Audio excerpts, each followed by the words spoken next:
At dinner, my sister Lindsay excitedly told us about the angel in the attic.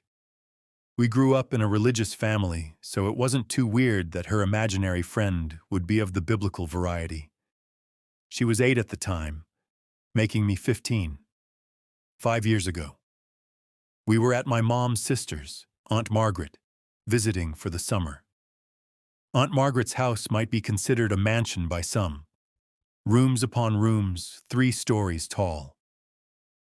Entering through the main door, you're greeted with a wide, curving staircase that leads to the second floor, which holds 6 bedrooms, 2 bathrooms, and a sunroom. Behind the staircase, the main floor, a kitchen, 2 sitting rooms, a game room, dining room, and yet another sunroom. The third floor, accessed by a tight, almost vertical staircase, was basically just the attic. One expansive open room above the rest of the house.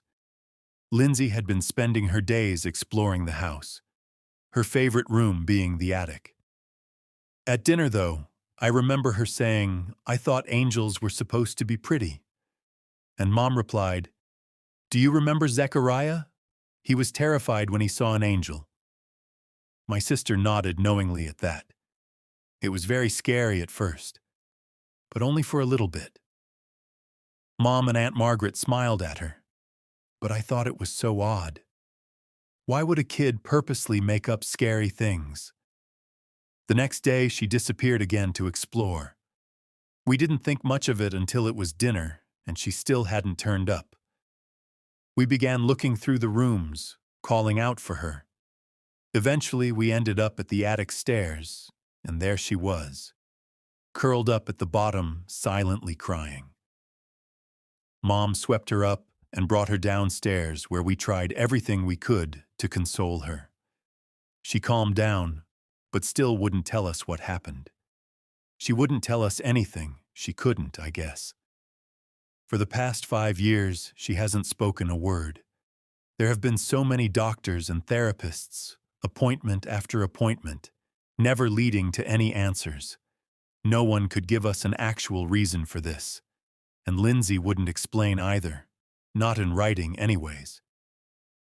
I'm not sure she even knew why she couldn't talk. The 3 of us made an unspoken agreement to never return to Aunt Margaret's, though, until Aunt Margaret died last week, and Mom somehow ended up being the one in charge of her estate. So back we went. Just Mom and I. Lindsay refused to go, and who could blame her?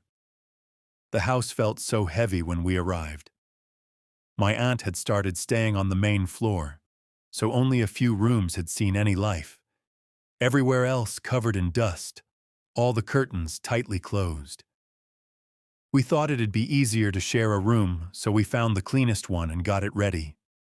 Fresh sheets and an open window instantly improved the conditions, so you almost forgot about the musty and oppressive state of the rest of the house. Exhausted from traveling, we both slept hard that night. In the light of a new day, we found ourselves emboldened and ended up at the attic steps. We stood there for a few minutes, Mom looking up the staircase, me watching her. We could be here all day, so I went around her and began going up. She followed closely behind me. The stairs creaked with each footfall, moaning under our weight, warning us. As we crested the top, we could see there was nothing except boxes and old furniture covered in more dust than the downstairs. A few boarded-up windows provided enough light to see and walked through, not really sure what we were looking for. A box of old books, my grandmother's dresser, someone's coin collection.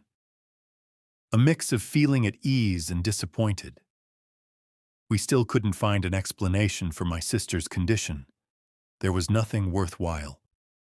We decided to go back down and start on the main floor, sorting Aunt Margaret's belongings into keep or donate boxes.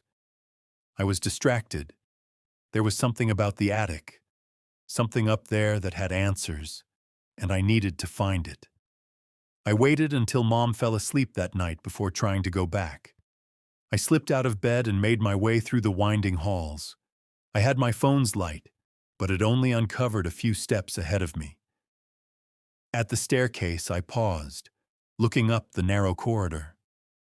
There was some other light on up there, illuminating the top of the stairs and the landing. With each step I took, I felt calmer, more sure of myself. And as I stepped into the glow, a warm feeling washed over me. It was so comforting. I saw a figure in front of one of the windows halfway across the room. The light seemed to be emanating out from them. I was alarmed. Someone had broken in. But that feeling quickly subsided and gave way to peace. No, they were supposed to be here, and it was okay. My body began moving on its own toward the figure. I wasn't in control, but I didn't care. Its back was to me, and as I drew closer, I could see through the glow. A gray robe draped over it, the sleeves as long as the bottom brushing against the floor. They turned to me then, the hood cascading around their face like hair, the robe swishing fluidly like it was more than clothes, like it was part of them. The face, oh the face, like a blank canvas, the same pale gray stretched thin over a long and narrow frame.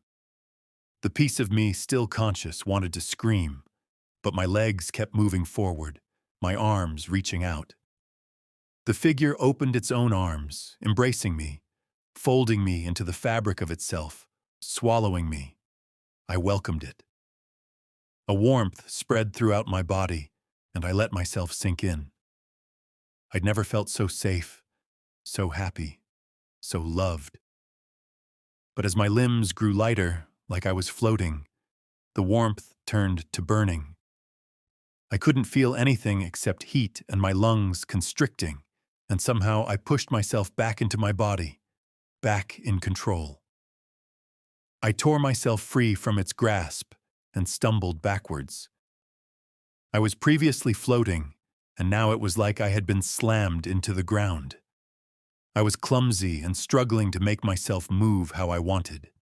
Every step, every breath hurt, and my vision was blacking out. I thought I was at the stairs, and I reached out to grab the wall, but there was nothing except air.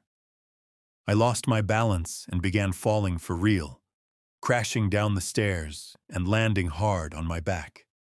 Then darkness and floating again. When I woke back up, Mom was standing over me, stroking my hair. I realized we were in the hospital.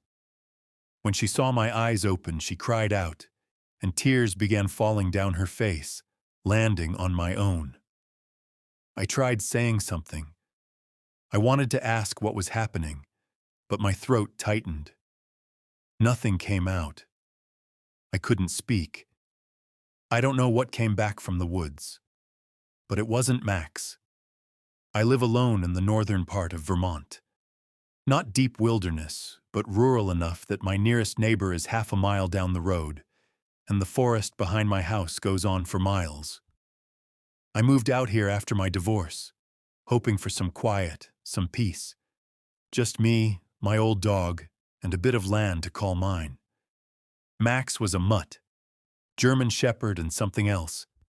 Maybe lab or collie, big, loyal, dumb as bricks. He liked chasing squirrels and barking at shadows. He'd been with me for 8 years, and honestly, he was the only thing that kept me sane after everything fell apart. Last week, he ran off into the woods and didn't come back. It was just past sunset. We were out back, him sniffing around while I stacked firewood. Then he froze, ears up, tail stiff, and bolted into the tree line like something had called him. I shouted, but he didn't even hesitate. Just vanished between the birches. I waited with a flashlight until midnight. Nothing. I searched the woods all the next day. I called his name until my throat was raw. No barking, no paw prints, no disturbed underbrush. Like he'd just been erased. By the third day, I stopped looking. I left his food bowl out anyway. Hope makes you stupid like that. On the 5th night, just past 3 a.m., I heard scratching at the back door. My heart damn near exploded. I grabbed the flashlight, ran downstairs, and there he was, sitting on the porch like he'd just gone for a stroll, dirty, tail thumping weakly against the boards. "Max!" I shouted, tears already blurring my vision. "Jesus, Max! Where the hell did you go?" He wagged his tail harder and leaned into my chest when I opened the door. His fur smelled like wet leaves and mildew, but I didn't care. I dropped to my knees and hugged him. He didn't lick my face. Max always licked my face. I chalked it up to exhaustion. It took me a day to realize something was wrong. Max was off. Not limping or hurt, but different, detached. He followed me around the house like normal, but there was no spark in his eyes, no barking at passing cars, no growling at the mailman, no interest in toys or treats. He just watched me, all the time. Sometimes I'd find him sitting in the hallway, perfectly still, staring into the corner. Other times I'd catch him watching me sleep, not curled up by the bed like usual, but sitting upright in the doorway. Perfect posture, head tilted, silent. At night I heard him moving, pacing, his claws tapping across the hardwood. But every time I got up to check, he'd be in the same spot, laying by the fireplace, breathing slow and steady. And then there was the thing with his reflection. Max used to hate mirrors. If he caught his reflection in the TV screen, he'd bark and back away. Now, he stares at them. I noticed it one night when I was brushing my teeth. I glanced at the bathroom mirror and nearly dropped the toothbrush. Max was sitting behind me in the doorway, unmoving, staring directly into the glass. His reflection wasn't staring at me. It was staring at itself, and it didn't blink. I tried to get him to look away, called his name, snapped my fingers. Nothing. Just that steady, vacant gaze. I moved closer and waved my hand in front of his face. Finally, he blinked, slowly, like it was an afterthought, and turned his head toward me. For a second, I could have sworn his pupils were too big, too wide, too human. I didn't sleep that night. 2 days ago, I woke up to find Max standing on the kitchen table, just standing there, like a statue. He didn't move until I touched him, and even then, it wasn't a startled jump. It was slow, mechanical. He stepped down one leg at a time and padded out of the room like nothing happened. That same night, I found dirt in the hallway. Not tracked paw prints, just a mound of black earth, like someone had dumped a shovel of soil from the woods onto my floor. I cleaned it up. It came back the next morning. Last night, I followed him. He got up at 2:14 a.m. I heard the back door creak open. I grabbed my flashlight and slipped outside after him. The air was ice cold, moonless. Max was moving fast, through the brush. No hesitation, no noise. I kept my light low and my distance close, following the sound of his steps. He led me deep into the woods, past the creek, past the old hunting blind, into a part I hadn't explored before. The trees thinned out, and I saw movement ahead. Max was sitting in front of something. It looked like a shallow pit, maybe 10 feet wide, 6 feet deep, freshly dug. The dirt was wet, mounded around the edges like something had crawled out, or maybe in. Max turned to look at me. His eyes reflected the flashlight beam like an animal's, but instead of the usual green-blue shine, they were red, dull and heavy, like blood soaked through paper. He didn't growl. He didn't bark. He just smiled. At least it looked like a smile. His lips peeled back too far, teeth too white, too even. Then he stood and walked around the pit and disappeared into the trees. I didn't follow. This morning, there were 2 bowls of food gone. 2 spots in the snow melted where bodies had slept. Max is sleeping at my feet now, but I swear he's not alone. Sometimes I catch him looking into corners again, not with curiosity, with anticipation, like he's waiting. And earlier, I found another mound of dirt by the door. This one had something sticking out of it, a bone, not a dog bone, a finger. I don't know what came back from the woods, but it isn't Max, and I don't think it came back alone. I didn't go to work, didn't check my email, didn't answer calls. Instead, I drove into town and bought every motion-activated camera the hardware store had. Trail cams, baby monitors, even a few cheap security ones. I told the clerk I had a coyote problem. He gave me a tight smile and didn't ask questions. When I got back home, I set them up everywhere. One in the hallway, one in the living room, two in the backyard, one pointed at Max's bowl, and three around the perimeter of the woods. I linked them to a basic monitor on my desk and kept the feed up all night. Max watched me while I installed them. He didn't move, didn't make a sound. Just sat there on the floor, staring, as if he already knew what I'd see. That first night, I didn't sleep. I watched the feeds until my eyes burned. At 1:23 a.m., Max stood up. The hallway camera caught it. He rose, slowly, unnaturally, and walked out of frame. The living room cam picked him up next. He passed through without even glancing at the lens, just heading for the back door. I leaned forward in my chair. On the backyard feed, the door opened by itself. Max stepped outside. Then the footage glitched. Not a full static burst, more like a flicker, the kind you get when frames are missing. 1 second he was walking past the fire pit. The next, he was standing still, facing the tree line.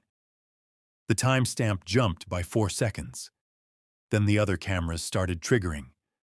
Movement in the woods. 3 different feeds. Shapes passing between trees. Tall shapes.